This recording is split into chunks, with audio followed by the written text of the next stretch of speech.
자, 요즘은 누가 뭐래도 바이오로 수출의 시대입니다. 지금 2021년 현재 10월 수출이 우리나라 역대 월간 수출 2위에 올라 있습니다. 현재 8개월 연속 2021년에는 수출이 두 자릿수 증가율을 하고 있고요. 10월까지 누적 수출액은 역대 최대치입니다. 한마디로 우리나라 역사상 수출이 가장 좋은 한 해가 2021년이죠. 앞으로는 더 좋아질 걸 예상을 하는데 왜 그럴까요? 당연히 요즘이 디지털 시대이기 때문에 수출이 비교적 더 쉬워졌고 우리가 바이어랑 만날 수 있는 방법이 어떻게 보면 더 쉬워졌고 한마디로 시장의 문이 열렸다라고 얘기할 수 있습니다. 요 뒤에 보시는 장면이 오늘 소개해드릴 어떤 제도인데 우리가 화상 수출을 충분히 할 수 있는 거죠. 코로나 때문에 바이어를 못 만나고 실제로 가서 대면을 못하지만 이런 비대면으로 수출할 수 있는 길이 열렸습니다. 자, 뒤에 조금 이따 소개시켜 드리도록 하고요. 그리고 아마 여러분들도 조금만 창업을 했거나 아니면 심지어 내 홈쇼핑 같은 거를 뭐 한다고 할지라도 아니면 동대문에서 뭐 물건을 띄어다가 아니면 내가 과수원을 하면서도 왠지 나도 수출을 하고 싶다. 국내뿐만 아니라 이 제품은 세계로 보이면은 더 경쟁력이 좀 있어 보이고 시장도 넓고 만약에 중국이나 아니면 동남아시아로 가면은 굉장히 인기가 있을 것 같다라는 그런 생각을 하시는 분들이 꽤 있을 겁니다. 나도 할 수 있지 않을까? 근데 막상 하려고 그러면 좀 어려워요. 수출을 초보 입장에서 저는 이제 수출 한 번도 안 해봤으니까 만약에 제가 창업을 하고 아니면 제가 어떤 몰을 열었을 때 수출하고 싶은데 바이오는 어떻게 구하지? 또 통역 문제도 있죠. 영어는 조금 될 것 같은데 영어만으로 좀 될까? 아니면 내가 하는 이런 방식이 맞는 건가? 그 나라에서는 이런 방식이 아니지 않을까? 그 나라의 기준은 뭐지? 한 번도 안 해봤으면은 제가 처음부터 사실은 이 많은 시행착오를 반복해야 됩니다. 근데 뭐 개인이나 아니면 작은 중소기업 입장에서 수출을 위해서 그렇게 많은 시행착오를 반복하기에는 너무 비용이 크기 때문에 수출에 쉽사리 나서지 못하는 경우가 있는데요. 그걸 위해서 한국무역협회가 만들어 놓은 제도를 두 개를 보여드릴 텐데요.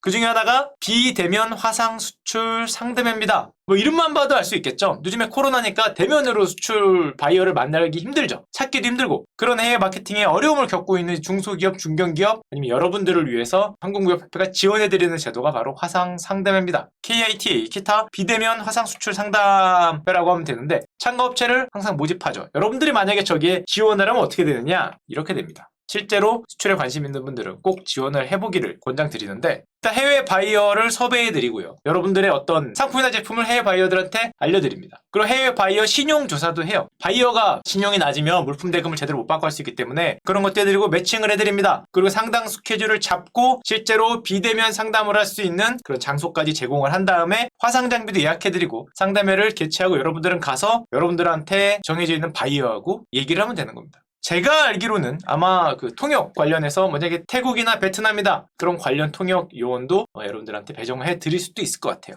그리고 마지막으로 샘플을 보내드리는 운송까지도 이제 지원을 해드리는 게 화상 상담회라고 할 수 있습니다. 여러분들 만약에 신청을 하시면 말씀드렸듯이 바이어에게 여러분들의 정보를 제공하고 매칭을 잡고 매칭된 바이어와 1대1 온라인 화상 상담을 진행하게 됩니다. 그러니까 한마디로 여러분들이 바이어를 찾기 굉장히 힘들고 그날에 어떤 특징이 있는지 알기 힘든데 한국무역협회가 이런 수고스러움을 좀 대신해준다라고 보시면 되고요. 실제로 지원하실 분들을 위해서 잠깐 소개시켜드리면은 기타 비대면 화상수출 상담회 참가업체는 상시 모집하니까 여러분들이 가서 여기 있는 문의처에 신청을 하면 되겠습니다.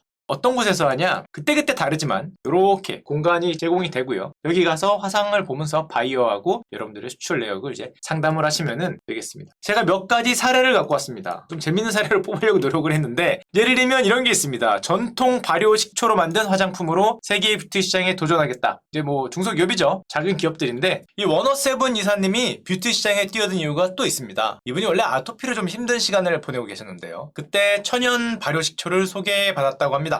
사용해보니까 요거 괜찮은데?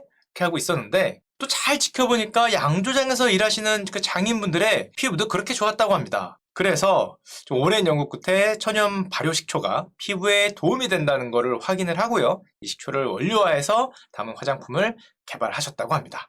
딱 느낌만 보더라도 전통 발효식초로 만든 화장품. 일단 우리나라 전통 발효식초를 외국인한테 소개하기도 쉽지 않고 그게 과연 무슨 의미인지 참 말하기가 어려울 것 같은데 실제로 하는 사례를 잠깐 보여드릴게요. 저희 워너세븐의 이사님이 상담 부스에 앉아서 태국의 바이어와 화상 상담을 진행했습니다. 너무 당연하겠지만 화장품에 전통 발효 식초가 들어간다고 하니 이해하지 못하죠? 식초를 얼굴에 영어로 식초를 그대로 싸워 이러면서 얼굴에 바르면 그거 따끔따끔하고 그걸 어떻게 이해하겠습니까? 근데 이런 거를 통역사가 태국어로 부연 설명을 해주는 거죠. 이런 게 있고 그다음에 영문판 홍보 자료 같은 걸 미리 준비한 다음에 화상으로 보여준다든지 파일로 보내준다든지 아니면 해외 인플루언서들이나 우리나라에서 만드는 소비자들의 SNS 사진들을 추가로 보여주면서 이해를 쉽게 도울 수 있는 거죠. 이 원어세븐 곽이사님의 말씀은 이런 말씀하셨습니다. 지금 당장 매출이 일어나지 않더라도 일단 태국 시장 바이어를 내가 연주를 얻었기 때문에 이 사람과 계속 지속적인 메일을 할 수도 있고 또다시 화상 상담을 할 수 있기 때문에 어떤 지속적으로 소통할 수 있는 길을 얻을 수 있는 길이었다.